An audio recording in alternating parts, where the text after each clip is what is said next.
श्रीगुरुभ्यो नमः। गुरुर्ब्रह्मा गुरुर्विष्णु गुरुर्देवो महेश्वरः गुरु साक्षात् परं ब्रह्म तस्मै श्री गुरवे नमः।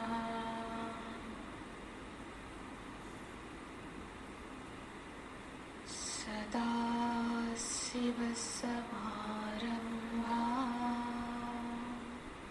शङ्कराचार्यमध्यमाः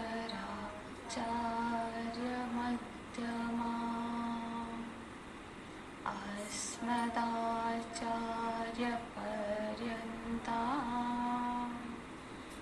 वन्दे गुरुपरम्परा।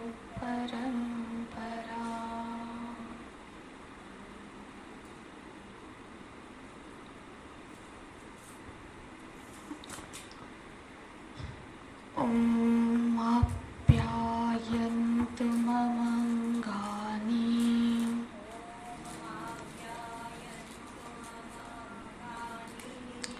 वाक्प्राणश्चक्षुः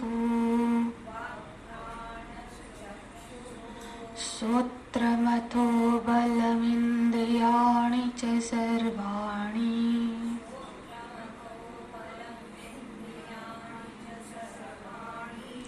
सर्वं ब्रह्मोपनिषदम् माहं ब्रह्म निराकुर्याम्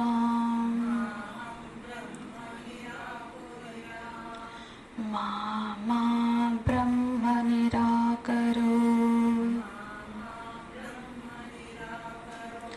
अनिराकरणमस्तनिराकरणं मे अस्तु।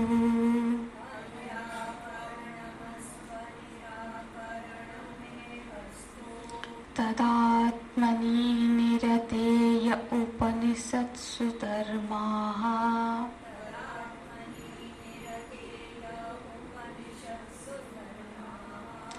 ते मयि सन्तु ते मयि सन्तु। ॐ शान्ति शान्ति शान्तिः।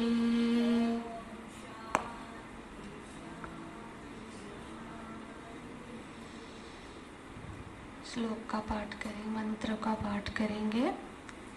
ॐ केनेषितं पतति प्रेषितं मनः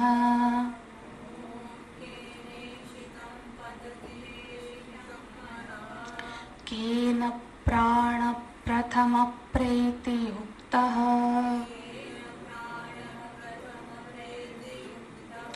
केनेषितं वाचमिमं वदन्ति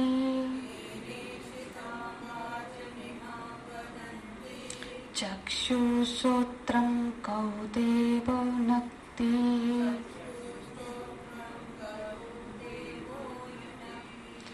ॐ केनेषितं पतति प्रेषितं मनः केन प्राणप्रथमप्रेतियुक्तः केनेषितां वाचमिमां वदन्ति चक्षुश्रोत्रं कौदेवो नक्ति श्रोत्रस्य श्रोत्रमनसो मनो यत् वाचोः वाचं सौ प्राणस्य प्राण चक्षुश्च चक्षु अतिमुञ्च धीरः प्रीत्यास्मलोकात् अमृता भवन्ति।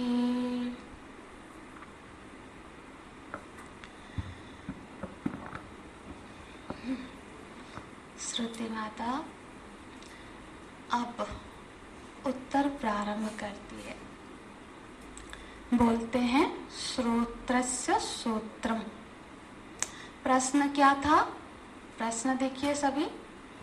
प्रश्न क्या था कि केनेषितं पतति प्रेषितं मनः केन प्राणः प्रथम प्रेतयुक्तः केनेषितं वाचमिमां वदन्ति चक्षुश्रोत्रं कयुदेव उनक्ति। और जब श्रुति माता उत्तर प्रारंभ करती है, अब देखना लास्ट प्रश्नों को फर्स्ट में ले रही है, सूत्रों की बात बोल रही है, जबकि प्रश्न में चक्षु और सूत्र की जो पूछी गई थी वो अंत में पूछी गई थी। अब जब श्रुति माता उत्तर प्रारंभ कर रहे हैं, पहले अंत वाला प्रश्न पहले ले रहे हैं। हाँ, तो वो बोल रहे हैं क्या, सूत्रम श्रोत्रस्य सूत्रम। प्रश्न ये था कि वो कौन है जो इस मन को प्रेरित कर रहा है, जिससे प्रेरित होकर प्राण अपना कार्य कर रहा है, जिससे प्रेरित होकर चक्षु अपने विषय में जाती है, सूत्र अपने विषयों को ग्रहण करती है। माने ये प्रश्न था कि ये जो कार्यकरण संघात है, ये जो शरीर में जो कार्यकरण संघात है हमारा, ये जो संघात है, ये किसकी प्रेरणा से अपने अपने कार्य में संलग्न हो रही है, प्रश्न ये था। तो उत्तर में श्री श्रुति माता बोल रहे हैं कि वो सूत्र का सूत्र है। पहले एक समझ जाएंगे तो फिर दूसरे को आसानी होगी। जैसे प्रश्न में हमने पहले प्रश्न में बहुत समय लिया, फिर धीरे बाकियों का आराम से हो गया। तो बोल रहे वो जो है वो सूत्र का सूत्र है। हम जब प्रश्नों का विवेचन कर रहे थे उस समय आप सबको ध्यान होगा, हमने चर्चा की थी कि हो सकता है किसी के मन में ये प्रश्न आए कि क्यों किसी तीसरे को ढूंढना कि कौन प्रेरित कर रहा है। हमने तो देखा था कि मन को इंद्रियां प्रेरित करती है, विषय से इंद्रियां प्रेरित हो रही है, तो ये संघात एक दूसरे को प्रेरित कर रही है। तो ये एक भाव था उस समय शिष्य का इस प्रश्न के पीछे कि कोई एक ऐसा वस्तु, ऐसा सत्ता है जो इस संघात का पाठ नहीं होगा, जो संघात से भिन्न है, जिसकी प्रेरणा से ये जो संघात चल रही है। तो यहाँ पे जब श्रुति माता बोलते हैं श्रोत्रस्य सूत्रम, इससे ये समझ में हो जाती है कि ये एक अनुमोदन कर लेती है श्रुति माता कि हाँ, ऐसा कोई वस्तु है जो इस संघात से परे है। नहीं तो फिर उत्तर में क्या होता कि श्रुति माता खुद ही उत्तर देती कि ऐसा किसी की संधान की आवश्यकता ही नहीं होती। आवाज कम है, थोड़ा बढ़ाना चाहिए, ठीक है। तो अब जब श्रुति माता उसका उत्तर दे रहे, प्रश्न को ग्रहण किया और उत्तर भी बोल रहे हैं कि वो है और वो श्रोत्र का सूत्र है, इसको तो बाद में समझेंगे, पर है ये तो समझ में आ गया कि कोई एक चीज है जो इस संघात से भिन्न है और जिसकी प्रेरणा से ये संघात चल रही है। जो एक जो शिष्य का मन में ये भाव था, सन्निहित था कि जरूर कोई एक ऐसी वस्तु होनी चाहिए जो इस संघात का पाठ नहीं होगा, क्योंकि संघातस्य परार्थ परार्थात, पर के अर्थ में, पर के लिए ही कोई भी संगठन हमेशा दूसरे के लिए ही समर्पित होती है ना। तो इस उत्तर से तो एक तो ये क्लियर हो गया कि कोई एक ऐसा वस्तु है जिसकी प्रेरणा से ये संघात अपने अपने कार्य में सन्निहित हो रहा है, संलग्न हो रहा है। अब यहाँ पे एक कोई भी साधक जो हम लोग जैसे पढ़ रहे हैं ना, हम लोग के मन में एक प्रश्न आ सकता है इस उत्तर को सुन के कि अब हमारा प्रश्न तो ये था कि वो कौन प्रेरक है जो कि प्रेरित कर रहा है। अब श्रुति माता बता रहे हैं श्रोत्रस्य सूत्रम। क्या ये उत्तर तो प्रश्न के अनुरूप नहीं प्रतीत हो रहा है, ऐसा भाव हम में से किसी में आ सकता है कि प्रश्न तो था कि कौन है। अब जब हम कौन है पूछते हैं तो हमारे मन में क्या होता है, उस कौन का डिस्क्राइब करें कि वो ऐसा है, उसके ऐसे 4 हाथ है या इस तरह से है, इसका रूप क्या है, उसके लक्षण क्या है, तो उसका वर्णन करें। यहाँ तो बोल रहे वो श्रोत्र का श्रोत्र है, तो ये तो कोई प्रश्न के अनुरूप उत्तर मालूम नहीं पड़ रहा है। ऐसा कोई हम लोग जैसा साधक अपने गुरु से पूछता है कि गुरुदेव हमारा प्रश्न तो अलग था, क्या श्रुति माता ये बताना चाह रही है कि हमारे अंदर 2 श्रोत्र है? हमको तो पता था कि एक ही श्रवण इंद्रिया है हमारे अंदर, तो श्रवण इंद्रिय का भी कोई और श्रवण इंद्रिय है क्या? क्या 2 श्रवण इंद्रिय है? जो कि आज तक तो हमारी समझ थी कि एक श्रवण इंद्रिय है, नेत्र इंद्रिय है, ऐसे ज्ञान इंद्रिय 5 है, कर्म इंद्रिय 5 है, तो ये 2 श्रवण इंद्रिय। अब चक्षु का भी एक चक्षु है, तो क्या यहाँ 2 श्रवण इंद्रिय की बात कर रहे हैं चक्षु मात? तो इस तरह से यदि करेंगे, यदि 2 श्रवण इंद्रिय की बात करेंगे तो एक अनवस्था दोष हो जाएगा। शास्त्र में एक दोष होता है कि कभी कभी क्या होता ना, एक के पीछे दूसरा, इसका वो कारण है तो उसका वो कारण है, इस तरह से फिर उसका तो यदि इस श्रोत्र का जिसको हम जानते हैं उसके पीछे एक और श्रोत्र है तो उसके पीछे कौन है, उसके पीछे कौन है, तो फिर तो कहीं पे भी जाके लैंड नहीं करेगा वो, नेवर एंडिंग हो जाएगा। तो इसको बोलते हैं अनवस्था दोष। तब तो इसमें अनवस्था दोष आ जाएगा। तो फिर मुझे वो क्या बोलते हैं, जो भाष्य देखना चाहे पृष्ठ नंबर 26 में देखिएगा, 2nd पैराग्राफ बोलते हैं, ये पूर्व पक्ष है। पूर्व पक्ष माने हम जानते हैं जो हमारा एक प्रश्न, ये उत्तर के ऊपर किसी का उठाया हुआ प्रश्न है, उसका शंका है। तो उसको क्या शंका हो रही है, पूछ रहे हैं, असो सो अवेश विशिष्टः सूत्रादीनि नियुक्तम् इति वक्तव्ये। तो ननु एतत् अननुरूपं प्रतिवचनं श्रोत्रस्य श्रोत्रम इति। तो वो बोल रहे असो, असो माने वो जो विशिष्ट, मतलब हमारा जो प्रश्न था, वो जो प्रश्न के उत्तर में हम कुछ विशिष्ट लक्षण चाहते थे कि वो जो प्रेरक है वो ऐसा है, उस प्रेरक का कुछ लक्षण के माध्यम से हम उत्तर चाहते थे कि उस प्रेरक की वो पहचान करा दे कि वो प्रेरक इस तरह का है। हमको तो उस प्रेरक को जानना है ना, तो उस प्रेरक को जो सूत्र आदि नियुक्त है, जो नियुक्त करता है सूत्र आदि इंद्रियों को, उस प्रेरक का लक्षण हमारा उद्देश्य था जानना।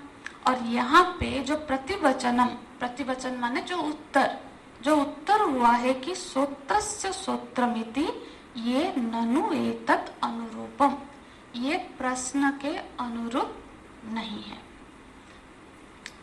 तो फिर भगवान भाष्यकार क्या बोलते हैं, देखिए उसके नीचे नहीं न दोषम।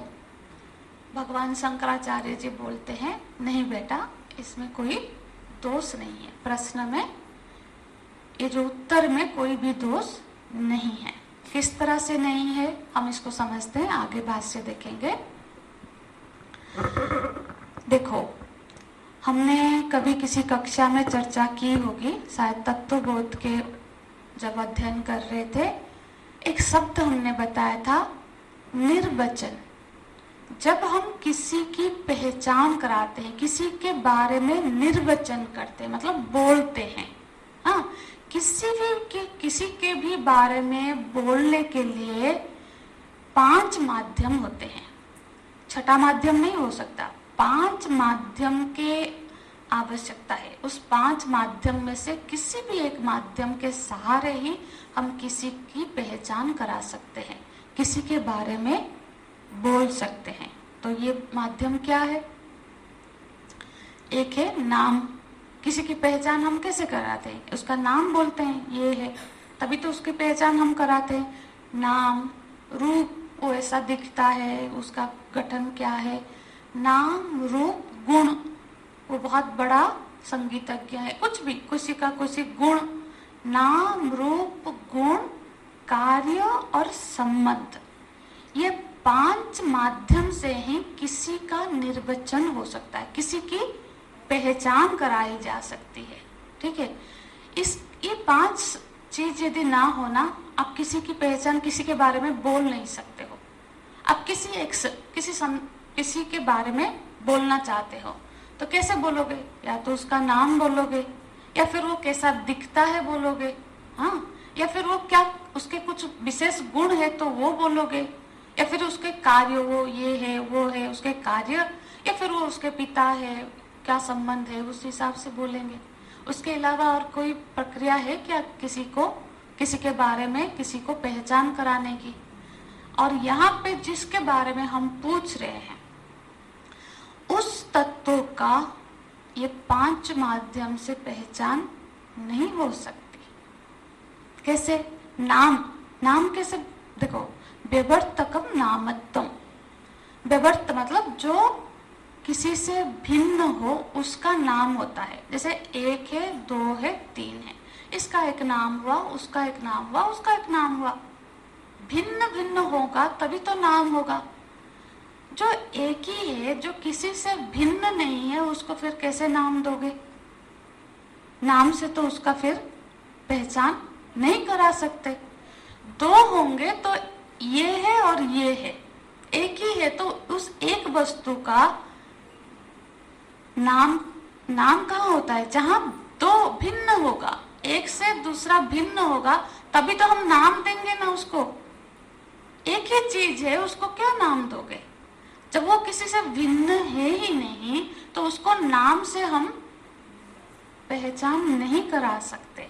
अब जो भी हम बोलते हैं आत्मा, ब्रह्म, ये तो हम एक पहचान बना, वो उसका नाम नहीं है ना?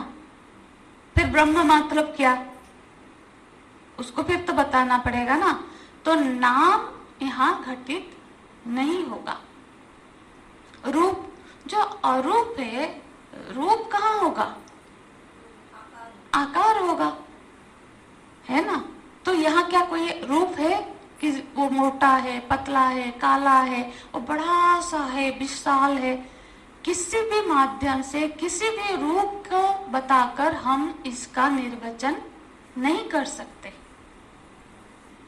अब किसी के बारे में हम वेद जो ये बता रहे हैं, हम कोशिश कर रहे हैं ये समझने के लिए कि इस तरह का आंसर, इस तरह का उत्तर क्यों दे रही है श्रुति माता। तो श्रुति माता कैसे उत्तर देगी? जिसका कोई नाम नहीं है, जिसका कोई रूप नहीं है ना? गुण के आधार पर हम बोलते हैं, अरे वो जो बड़े गुस्से वाले, उनको सत्व गुण, रजोगुण, तमोगुण, ये गुण के आधार पर किसी की पहचान कराते हैं। जो गुणातीत है, जो तीनों गुणों से परे है, उसको किस गुण के आधार पर आप पहचान कराओगे? नहीं हो सकता। हाँ, नाम नहीं, रूप नहीं, गुण नहीं, क्रिया। हम बोलते हैं ये शिक्षक से, ये डॉक्टर है, किसके आधार पर उसकी पहचान करा रहे हैं? उसके कार्य के आधार पर इस तत्व का कार्य क्या है? उसका तो कोई कार्य भी नहीं है कि किस कार्य के आधार पर हम उसकी पहचान कराए।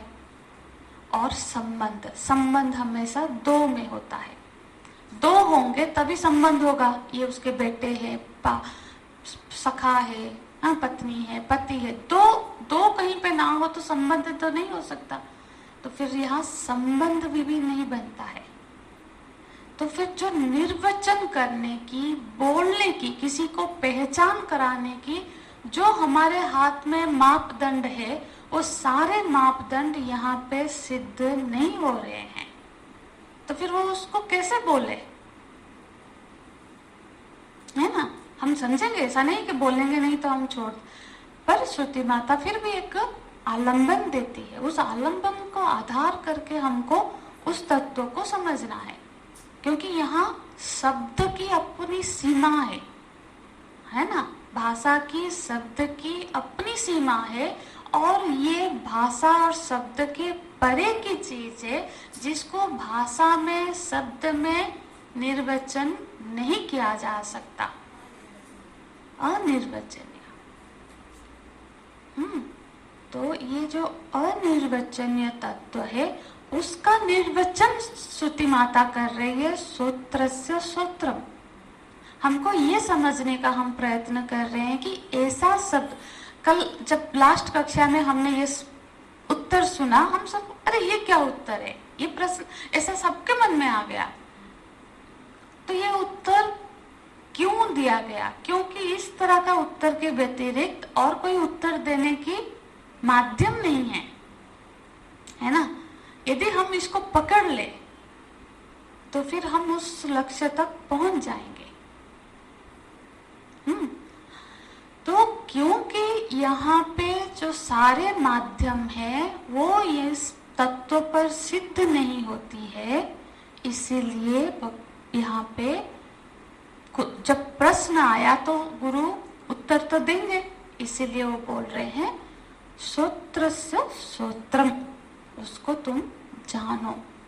मतलब जो प्राण का प्राण है, हाँ, जो जिसकी प्रेरणा से प्राण अपना कार्य कर रहा है, जिसकी प्रेरणा से चक्षु काम कर रहा है, कर्ण काम कर रहा है, वो जो तत्व है उसको बोल रहे हैं कि वो सूत्र का सूत्र है। क्यों बोल रहे हैं? क्योंकि हमेशा जो चीज को हम जानते हैं उसी को पकड़कर उस अनजान चीज तक पहुंचना है। जब प्रश्न ये है कि वो सूत्र का प्रेरक कौन है, तो इसका मतलब वो सूत्र को जानता है।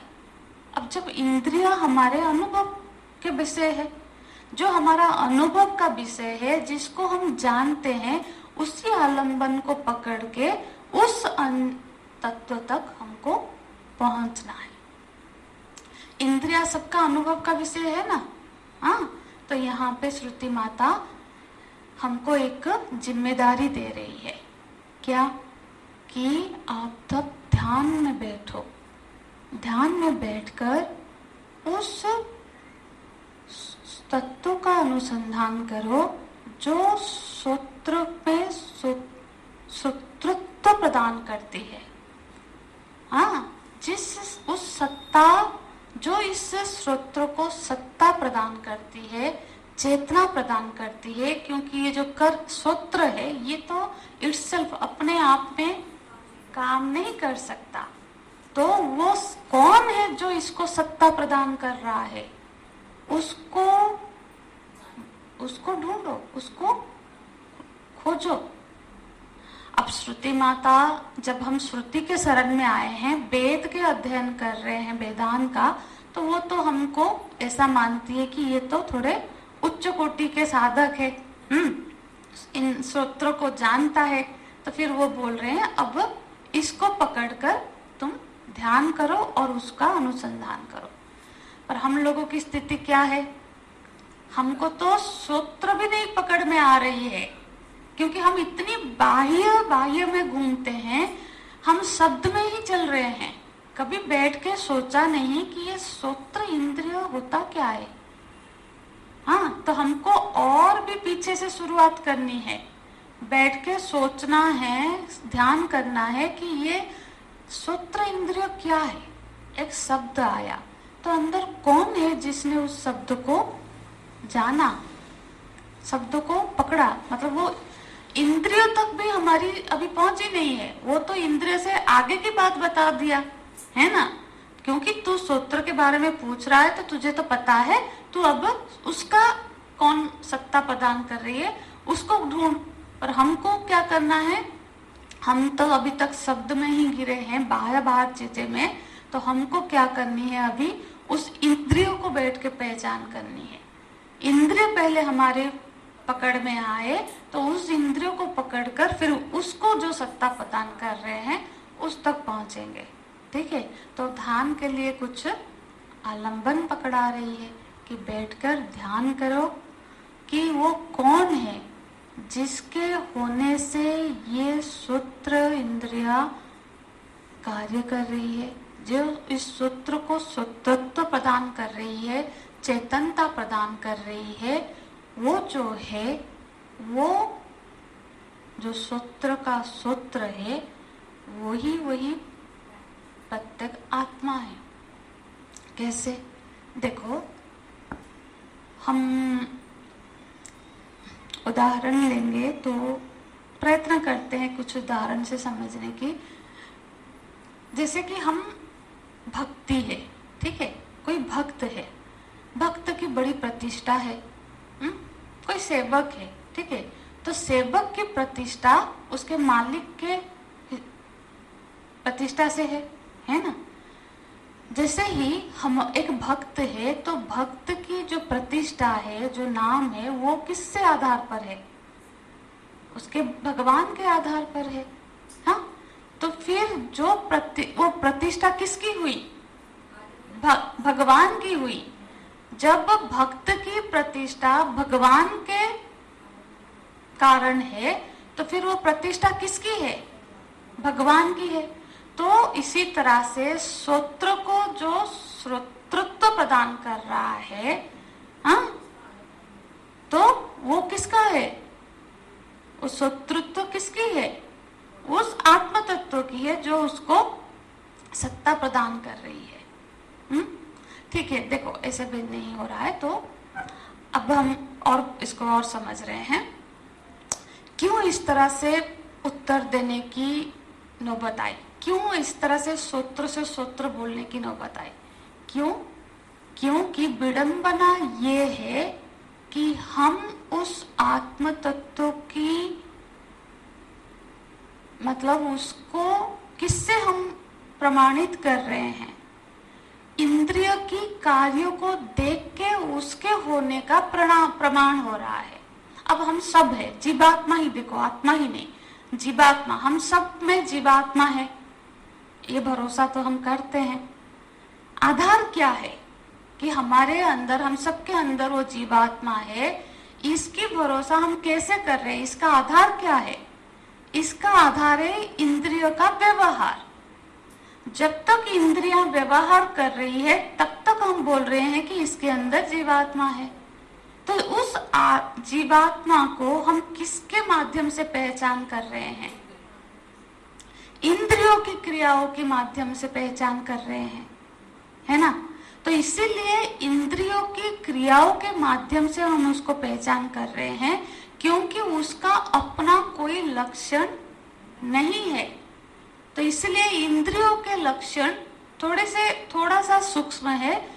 इसको समझ लेते हैं, इस पूर्व पक्ष को, तो फिर आगे बड़ी आसानी हो जाएगी और आराम से हो जाएगा। ठीक है, मैं डिफरेंट चीजों से कोशिश कर रही हूँ कि जो मेरी समझ है वो आप तक वो समझ पहुंचा दूं। तो हम क्यों सूत्र को भगवान, वो श्रुति माता बोल रहे हैं? क्योंकि उसके होने की पहचान हम इंद्रियों की क्रिया से कर रहे हैं।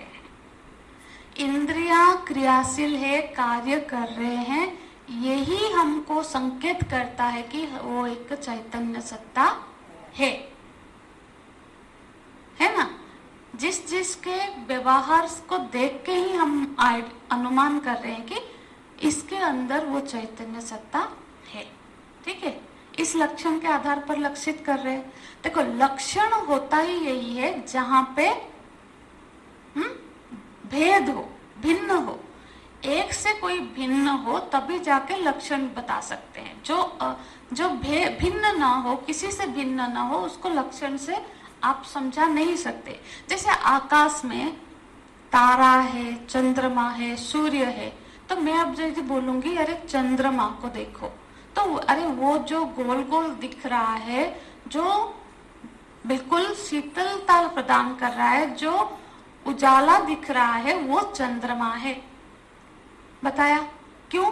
क्योंकि वहां उसका लक्षण इसीलिए बता पाए क्योंकि उससे भिन्न वहां तारे भी है, सूर्य भी है, पृथ्वी भी है, पेड़ पौधे है।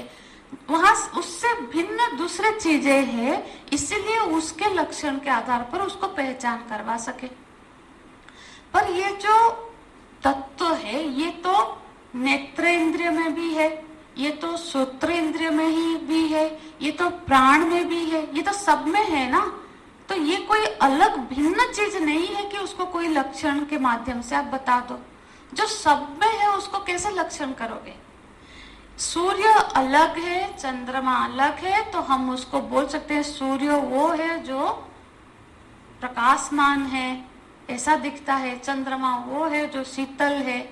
हाँ, तो क्योंकि वो दो है, अलग अलग है, इसलिए उनको हम पहचान कर पा रहे हैं। जो एक ही हो और सब में हो उसको किसी लक्षण के आधार पर आप नहीं पहचान करा सकते, मुश्किल हो रही है। बस आज मैंने शुरू से इसीलिए आज बोल दिया, आज तक कोई क्लास इतनी कंप्लीटेड नहीं हो रही, क्योंकि ये सब्जेक्ट में हम प्रवेश कर रहे हैं, है ना। एक बार प्रवेश हो जाए ना, उसके बाद इतना मुश्किल नहीं लगेगी। तो यहाँ पे हमको क्या समझना है? यहाँ पे देखो, भगवान भाष्यकार की ही देखते हैं, वो बोलते हैं नैन दोषम, कोई दोष नहीं है इस उत्तर में। तस्य अन्यथा विशेषात, हाँ, न अवगमात, उसमें अन्यथा विशेष नहीं है। अन्यथा मतलब उससे अन्य से भिन्न कोई लक्षण नहीं है, इसीलिए इस लक्षण के आधार पर ही उसकी पहचान किया जा रहा है। कुछ पकड़ में आ रहा है? जैसे कि अब यदि ऐसे समझे कि जो अब नेत्र इंद्रिय है, हाँ, नेत्र इंद्रिय वो है जो रूप को देखती है, ठीक है। कर्म इंद्रिय वो है जो शब्द को जानती है, हाँ, शब्द को ग्रहण करती है। स्वाद इंद्रिय वो है जो स्वाद को ग्रहण कर रही है ना। तो ये सारे जो इंद्रिय है वो अलग अलग तरह से व्यवहार कर रही है। तो इस सब को अलग अलग तरह से समझाने में कोई मुश्किल नहीं है। पर जो आत्म तत्व है वो उसका कोई अलग तरह से व्यवहार नहीं है, इसीलिए किसी व्यवहार के आधार पर उसकी पहचान नहीं कर सकते। जो रूप को देखता है वो नेत्र है, जो शब्द को सुनता है वो कर्ण है। इस तरह से आत्मा की पहचान नहीं किया जा सकता, क्योंकि उसका कोई अपना व्यवहार नहीं है ना। तो उसका कोई अपना व्यवहार नहीं है, तो हमको क्या करना होगा? हाँ, तो द्वारा के लिए ये आलम्बन बन क्या करना है? ध्यान में बैठ के ये चिंतन करना है कि ये जो इंद्रियां हैं, ये इंद्रियां को किसके होने से इंद्रियों को चेतनता प्रदान हो रही है? कौन है जो इसको सामर्थ्य प्रदान कर रहा है वो कार्य करने के लिए? हाँ, और ये इंद्रियां कहाँ समर्पित हो रही है? आप यदि लक्ष्य रखेंगे, ध्यान देंगे, तो जो इंद्रियां हैं हमारी, जो भी विषय को ग्रहण करती है वो अपने में नहीं रखती है, क्योंकि वो एक साधन है ना। अब कर्ण ने शब्द को ग्रहण कर लिया, वो अपने पास नहीं रखेगा, वो किसको दे रही है? ध्यान में बैठ के हमको ये ढूंढना है कि ये किसको समर्पित कर रही है। हाँ, क्योंकि ये तो साधन है। तो कर्ण ने शब्द को ग्रहण किया और शब्द को मन को दे दिया, मन को समर्पित कर दिया। और मन भी एक साधन है, करण है। तो मन ने, बुद्धि ने किसको समर्पित हो रही है? उस तत्व को ढूंढो जहाँ पे सारे जो व्यवहार है वो समर्पित हो रही है।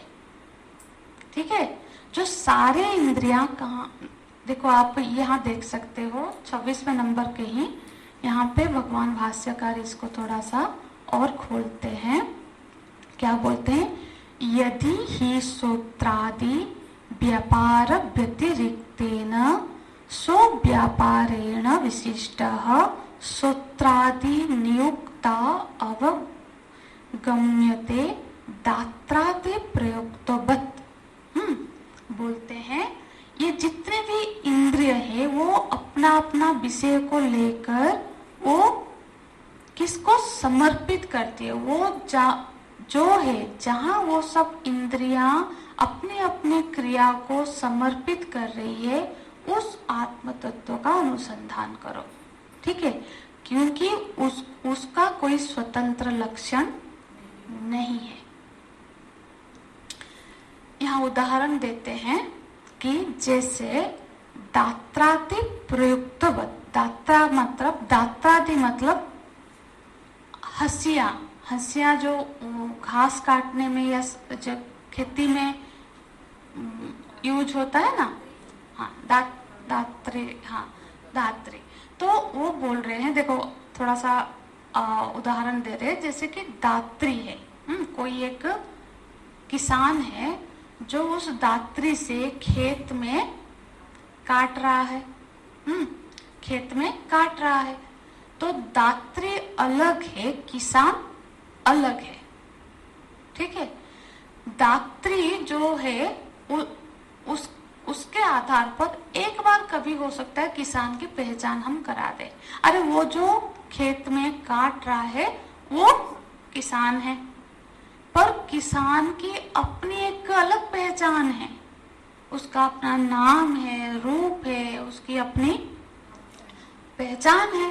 तो उसकी हमेशा से उसके आधार पर तो पहचान नहीं होगी, क्योंकि ये उससे भिन्न है दात्री से, जो काटने वाला से ये एक भिन्न है, वस्तु है, इसीलिए इसकी अलग से पहचान की जा सकती है। पर सूत्र से ये जो सत्ता प्रदान कर रही है, प्रेरणा दे रही है, ये उससे कोई भिन्न वस्तु ऐसे अलग से नहीं है, इसीलिए उसको उससे बिल्कुल भिन्न तरह से पहचान नहीं किया जा सकता है। इसीलिए यहाँ पे श्रुति माता सूत्र बोलने का अर्थ है कि जो अनुभूत विषय है, इंद्रियां हम सबका अनुभूत विषय है, उसको आलंबन बना के उस पर ध्यान करके फिर उस तत्व तक पहुंचो। कैसे? कि जो कौन है जो इसको फलीभूत कर रही है ना, जहाँ ये सारे जो व्यवहार है जाकर समर्पित हो रही है। तो ये ध्यान का विषय है। जो हम बोलते हैं ना, ध्यान सिखाओ, ध्यान सिखाओ, ध्यान में बैठ करो, ओम करो। ध्यान हमेशा ज्ञान के साथ होता है, बिना ज्ञान के ध्यान का कोई अर्थ नहीं होता है। बैठ के करेंगे क्या? बैठ के उसका चिंतन करेंगे जो कि हमने श्रवण काल में श्रवण किया है। अब हमको उन्होंने एक आलंबन पकड़ा दी, अब उस आलंबन को पकड़ के हम ध्यान में बैठे और चिंतन करें कि ये शब्द आ रहा है, इस शब्द को जो मैंने अभी मेरे कर्ण इंद्रिय ने जो शब्द को ग्रहण किया, उसका ज्ञान किसको हो रहा है, ये शब्द को कौन जान रहा है, ये जो शब्द रूपी जो व्यवहार हमने किया इसका कौन कहाँ फलित हो रहा है ना। नेत्र से जो हमने रूप को देखा, वो रूप आके कहाँ समर्पित हुई और उसको कौन जान रहा है। देखो ये अंतर्मुखी होकर ही, क्योंकि हम प्रत्येक आत्मा के अनुसंधान कर रहे हैं, तो वो हम अभी श्रवण काल में इंफॉर्मेशन लिए, फिर जब तक हम उसको बैठ के चिंतन नहीं करेंगे तब तक वो बात हमको पकड़ में नहीं आएगी। तो यही ध्यान है, यही ध्यान ही सिखा रहे हैं कि अब आगे और कई आलम बन देंगे। जैसे ये तो सिर्फ एक शब्द हम चर्चा कर रहे हैं, इस तरह से आगे और शब्द आएंगे, तो कि उसके आधार पर आप चिंतन करो, उसको आधार बनाकर आप ध्यान करो। फिर हम जब थोड़ी देर बैठ के ध्यान करेंगे कि ये इंद्रियां किस तरह से कार्य कर रही है, शब्द हमारे कान तक आया, शब्द ग्रहण हुआ, शब्द को कौन जान रहा है, वो कौन सी सत्ता है, तो इंद्रियां किस तरह से प्रवृत्त हो रही है, इंद्रियां अपना विषय से जो विषय को ला रही है वो कहाँ समर्पित कर रही है। इस तरह से जब हम बैठ के थोड़ा चिंतन करेंगे तो ये जो सूत्र से सूत्र पद हमको समझ में आएगा। जो सूत्र इंद्रियों को सूत्रत्व प्रदान कर रही है वो ही आत्म तत्व है। वो आत्म तत्व ही है जो इसको सत्ता प्रदान कर रही है, चेतनता प्रदान कर रही है। कुछ पकड़ में आ रहा है ना? तो आज हमने बस यहाँ तक विषय को हम रखेंगे कि क्यों इस तरह से श्रुति माता ने उत्तर दिया, क्योंकि कुछ अनिर्वचनीय जो विषय है उसका निर्वचन लक्षण के आधार पर नहीं किया जा सकता, क्योंकि निर्वचन के जो माध्यम है वो वहां पे सिद्ध नहीं होते हैं। और क्योंकि प्रश्न इंद्रिय, प्राण और मन के आधार पर था, तो क्योंकि प्रश्न को ही पकड़कर जो चीज तुम्हारा अनुभूत है, जिसको तुम जानते हो, उसी आलंबन को श्रुति माता पकड़ा रही है। यदि तुम इसको जान गए हो तो इसी को पकड़कर उसको जानने का प्रयत्न करो। ठीक है? देखो, हम उपनिषद के साधक है, तो उपनिषद के साधक के लिए ध्यान अभ्यास नितांत जरूरी है। सुन सुन के उपनिषद, देखो ये हम सिर्फ जानने के लिए नहीं, ये हमारा अज्ञान की निवृत्ति कराने के लिए है।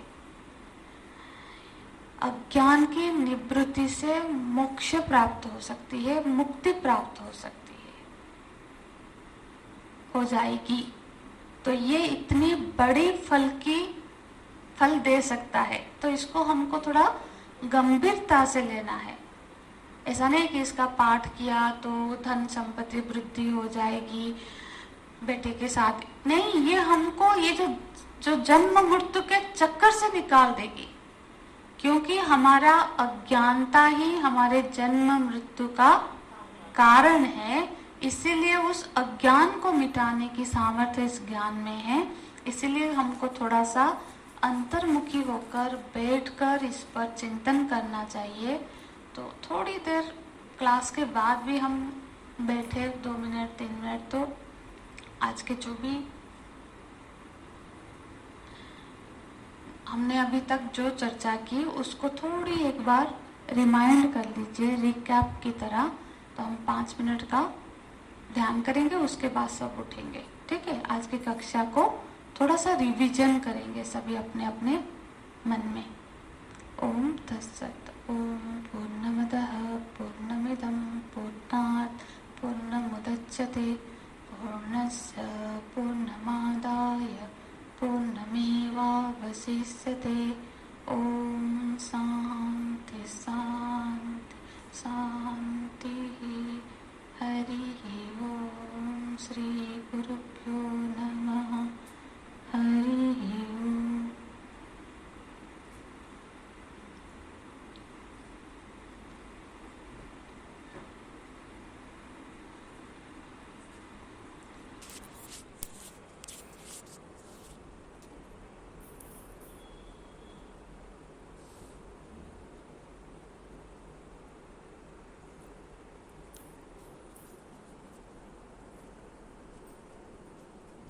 तो आई नहीं सीखने की